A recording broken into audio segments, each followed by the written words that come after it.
ආයිබෝවන් අපගේ Sinhala YouTube channel එකට ඔබ සියලු දෙනා සාදරයෙන් පිළිගන්නවා.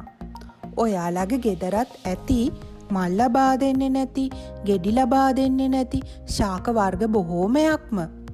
ඒ හැම ශාකයකම ගෙඩි ලබා ගන්න පුළුවන්, මල් ලබා ගන්න පුළුවන් පොහොර වර්ගයක් හදාගන්නේ කොහොමද කියලා මම අද ඔයාලට කියලා දෙන්නම්.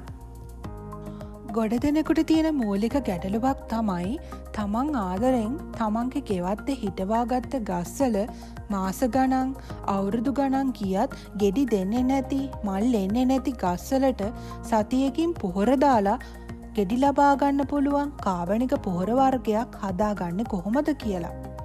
ඒක මම අද ඔයාලට කියලා දෙන්නම්. ඔබත් ශාකයක් හිටවලා බොහෝ කාලයක් බලන් හිටපු කෙනෙක්ද පළදාව ලැබෙනකන් කියලා. ඉතින් ගෙවතු වගාව සිදු කරන ඔබ ආධුනිකයෙකු නම් ඔබට මේ පිළිබඳ මනා දැනුමක් නැති වෙන්න පුළුවන්. කාලයත් සමග ඔබට මේ ගෙවතු වගාව හරිහැටි පළදාව නොලැබීම නිසා ඔබට මේ ගෙවතු වගාව එපා වෙන්නත් මේ කරුණු කාරණා බලපාන්න පුළුවන්. ඔයාලගේ ගෙදරත් ඇති මල් ලබා දෙන්නේ නැති, ගෙඩි ලබා දෙන්නේ නැති ශාක වර්ග බොහෝමයක්ම. මල් හැලෙනවා, පරාගණය හරිහැටි සිදු නොවීම නිසා, විවිධ හේතු නිසා ගෙඩි ලබා දීම ප්‍රමාද වෙන්න පුළුවන්. දැන් අපි බලමු කොහොමද මේ පොහොර එක හදාගන්න කියලා. මේ සඳහා කෙහෙල් එලි, සුදු ලූණු පොතු, බිත්තර කටු මම මේ සඳහා යොදාගෙන තියෙනවා. මෙතන තියෙන්නේ දියර පොහොර ලීටර් 2ක් සෑදීම සඳහා අවශ්‍ය දේවල්. මේ සඳහා අපි කෙසෙල් එලි 10ක්, බිත්තර ගෙඩි 5ක කටු, ඒ වගේම සුදු ලූණු පොතු කිහිපයක් මේ සඳහා යොදාගෙන තියෙනවා. මේ දියර පොහොර මගින් ගහට අවශ්‍ය පෝෂක කොටස් උරා ගැනීම ඉක්මනින්ම සිදු කරනවා. මේ කෙසෙල් එලි ටික භාජනයට මුලින්ම දමා ගන්න. ඒ වගේම එයට සුදු ලූණු පොතු මේ සමග එක් කරන්න ඕන. ඉන්පසු මේ බිත්තර කටු ටික හොඳින් කුඩු කරගෙන භාජනයට එකතු කර ගන්න ඕන. කෙසෙල් එලි වලින් ගහට අවශ්‍ය පළදාව ලබා ගැනීමට උපකාරී වෙනවා වගේම මෙහි අඩංගු සංඝටක හා ෆොස්ෆරස් වලින් වගේම සුදු ලූණු හා ලූණු පොතු මගින් පාංශු ප්‍රතිකාරයක්ද මෙහිදී සිදු වෙනවා. ඒ වගේම දිලීර රෝග සඳහා පිළිගත් ප්‍රතිකාර ක්‍රමයක් කියලත් අපිට හඳුන්වන්නට පුළුවන්. මේ තුල පවතින ක්‍රියාකාරී සල්ෆර් සංයෝග මගින් විවිධ දිලීර රෝග සෑදී තිබෙනවා නම් ගහේ පළදාව ලබා ගැනීමට බාධා කරන දිලීර ආසාදන හා කෝණාකාර ආසාදන තත්ත්වයන් නවතා දමනවා. බිත්තර කටු මගින් ශාකයට අවශ්‍ය පළදාව ලබා ගැනීම හා වර්ධනයට අවශ්‍ය කැල්සියම්, නයිට්‍රජන්, පොටෑසියම්, ෆොස්ෆරස් වැනි වර්ධක හෝමෝනයන් ශාකයේ සෛලබිත්ති වර්ධනය සඳහා උපකාරී වෙනවා. දැන් අපි මේ සාදාගත්තු මිශ්‍රණය හොඳට පියනකින් වහලා දින 3ක් තියෙන්න ඕන. මේ සාදාගත්තු පොහොර මිශ්‍රණය හොඳින් පල්වීම සඳහා. ඔබට දැන් පෙනෙන්නේ අපි දින 3කට ප්‍රථමයෙන් සාදාගත්තු හෝමෝන වර්ධක පොහොර මිශ්‍රණය. අපි සාදාගත්තු මිශ්‍රණය හොඳින් පෙර අරගෙන දැන් ඔබට ගස්වල මුල වටේට දැමීම සිදු කරන්න පුළුවන්. ඒ වගේම මෙහිදී ඔයා අනුගමනය කළ යුතු කරුණු කිහිපයක්ම තිබෙනවා. ඔයාලටත් මේ වගේ හෝමෝන වර්ධක දියර පොහොරයක් ඔයාලගේ ගෙදර ඉවත දාන දේවල් කිහිපයක් එකතු කරගෙන හදා ගැනීම ඉතාමත්ම පහසුයි. අපි මේ පොහොර වර්ගය යෙදීම සිදු කරන්නේ බොහෝ වෙලාවට උදේවරුේ. උදේ 8ත් උදේ 11ත් අතර කාලය තුලදී මේ දියර පොහොර ගසේ මුල වටේට යෙදීම සිදු කරන්න පුළුවන්. මෙහි අධිසාන්ද්‍රණ ගතිය නිසා මේ පොහොර යෙදීමෙන් පසු අනිවාර්යයෙන්ම ගහ වටේට ජලය යෙදීම සිදු කරන්න ඕන. හොඳින් අවුව තියෙන දවසක් මේ දියර පොහොරේ යෙදීම සඳහා ඔබ තෝරා ගන්න. වැසි සහිත දවස්වල මේ දියර පොහොර යෙදීම සිදු කරන්න එපා. වැසි දිනයක් තුලදී මේ පොහොර යෙදීම සිදු කළොත් මේ පස සෝදායාමකට ලක් වෙන්න ඉඩ කඩක් පවතිනවා. ඒවගේම මේ ගෙඩි ලබා දෙන්නේ නැති ශාක පිළිබඳ විශේෂයෙන්ම සැලකිලිමත් විය යුතු කරුණු කිහිපයක් තියෙනවා. මේ ගහ අඳුරු තැනකද තියෙන්නේ කියලා විශේෂයෙන්ම බලන්න ඕන. හිරු එළිය හොඳට වැටෙනවද නැද්ද කියලා හොඳින් බලන්න ඕන. හිරු එළිය ලැබෙනවා අඩු නම් හොඳින් හිරු එළියට නිරාවරණය කරලා බලන්න ඔබ. මල් විතරක් එනවනම් ගෙඩි දෙන්නේ නැත්තම් හරිහැටි පරාගණයක් සිදු වෙන්නේ නැහැ. පරාගණය සිදුවන ආකාර දෙකක් තියෙනවා. ස්ව පරාගණය, පර පරාගණය. ඒ වගේම සතුන් මගින් විවිධ කෘමී සතුන්ගෙන් සුළඟින් කෘත්‍රිම පරාගණය සිදු කරන්නත් පුළුවන්. සඳහා හිරු එළිය වාතය හොඳින් ලැබෙන්නට ඕන. එවිට මෙයාලා අපට ගෙඩි ලබා දෙන්න පටන් ගන්නවා. ඔයාලටත් මේ ගෙදර ඉවත දාන පුංචි දේවල් කිහිපයක් එකතු කරලා මේ හෝමෝන වර්ධක දියර පොහොරය හදා ගන්න පුළුවන්. මම ඔයාලට හැම වෙලේම කියන්නේ ඔබ ගෙදර හදාගත්තු කාබනික පොහොර ඔබේ ගෙවත්තේ ශාකවලට යොදා ගන්න කියලා. මේ හදාගත්තු දියර පොහොර වලින් ඔබේ ගෙවත්තේ මල් හටගෙන ගෙඩි ලබා දෙන්නේ නැති ශාකවලට ගෙඩි ලබා දීමට අවශ්‍ය පෝෂක කොටස් ලබා දීම මේ තුලින් සිදු වෙනවා. මේ හේතු නිසා පාංච ශුද්‍රජීවී ග්‍රහණය ගහට අවශ්‍ය වාතාවරණය මේ තුලින් ඉබේම සකස් වෙනවා. ඔයාලටත් මේක අත්හදා බලලා කොහොමද මේ වර්ධක හෝමෝන දියර පොහොරය ගැන මෙහි සාර්ථකත්වයක් තියෙනවද කියලා පහලින් කමෙන්ට් එකක් දාන්න අනිවාර්යයෙන්ම. ගොඩාක් කට්ටිය මම කලින් කියලා දීපු පලිබෝධ ක්‍රම සාර්ථකයි කියලා අපගේ සිංහල ටියුටෝරියල් Facebook page එකට කමෙන්ට්ස් දාලා තිබුණා. ඒ වගේම මැසේජස් එවලා ස්තුති කරලා තිබුණා. ඉතින් ඔයාලට හරි දෙයක් කියලා දීලා ඇත්තටම සාර්ථකත්වයක් ඒ පිළිබඳව තියෙනවා නම් ඇත්තටම මටත් හරිම සතුටුයි. ඒ වගේම ඔයාලගේ සියලුම වගා කටයුතු සාර්ථක වෙන්න කියලා මම හදවතින්ම සුබ පතනවා. ඔයාලට තවදුරටත් මේ පොහොර වර්ග වෙළඳ පොලෙන් මිලදී ගැනීමට මුදල් වියදම් කරන්න අවශ්‍ය වන්නේ නැහැ. මේ මගේ ගෙවත්ත දිහා බලන්න. මම මේ සියලුම දේවල් මේ ශාක සඳහා මම පොහොර යොදන්නේ ගෙදර හදාගත්තු දේවල්. ඒ වගේම කොම්පෝස්ට් පොහොර, දියර පොහොර හදාගෙන තමයි මම මගේ වගා කටයුතු සඳහා යොදාගන්නේ. ඉතින් මට ලැබෙන වෙලාව මට තියෙන කාලයෙන් උපරිම ප්‍රයෝජන ලබාගෙන මම වැඩ කටයුතු කරගන්නවා. ඒ වගේම ඒ තුලින් මට ලොකු හිතට නිදහසක් ලැබෙනවා. ඔයාලටත් මේ වගේ දියර පොහොරයක් සතියකට සැරයක් භාවිතා කරන්න පුළුවන්. පාත්තියකට නම් යෝගට් කෝප්පෙන් එකක් යෙදුවහම ඇති. ඉන්පසු හොඳට වතුර යෙදීම සිදු කරන්න ඕන. ඒ වගේම ඔබට මේ වගාවන් පිළිබඳ, පලිබෝධ ක්‍රම පිළිබඳ, හෝමෝන වර්ධක දියර පොහොරය හදාගන්නේ කොහොමද කියන දේවල් පිළිබඳ මොනියම් හෝ ගැටලුවක් තියෙනවා නම්, ප්‍රශ්නයක් තියෙනවා නම් ඔබ පහලින් කමෙන්ට් එකක් දාන්න අමතක කරන්න එපා. ඔබ තවත් අපගේ සිංහල ටියුටෝරියල් channel එක subscribe කරලා නැත්නම් දැම්ම subscribe කරලා පහළ තියෙන bell icon එක click කරලා අප සමග දිගටම සම්බන්ධ වෙන්න. මම හිතනවා මේ තුලින් ඔබ ලබාගත්තු දැනුම ඔබගේ වගාව සාර්ථක කරගන්න, ගෙඩි එන්නේ නැති, මල් එන්නේ නැති ශාකවලට හොඳින් සාත්තු කරලා ඉක්මනින්ම පළදාව ලබා ගනීවි කියලා.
මෙවැනිම වූ ඔබට වැදගත් වන වීඩියෝ එකක් රැගෙන නැවත පැමිණෙනතුරු අපගේ සිංහල ටියුටෝරියල් YouTube channel එක subscribe කරලා like එකක් නොදා යන්න අමතක කරන්න එපා. ගිහින් එන්න. ඔබට ජය.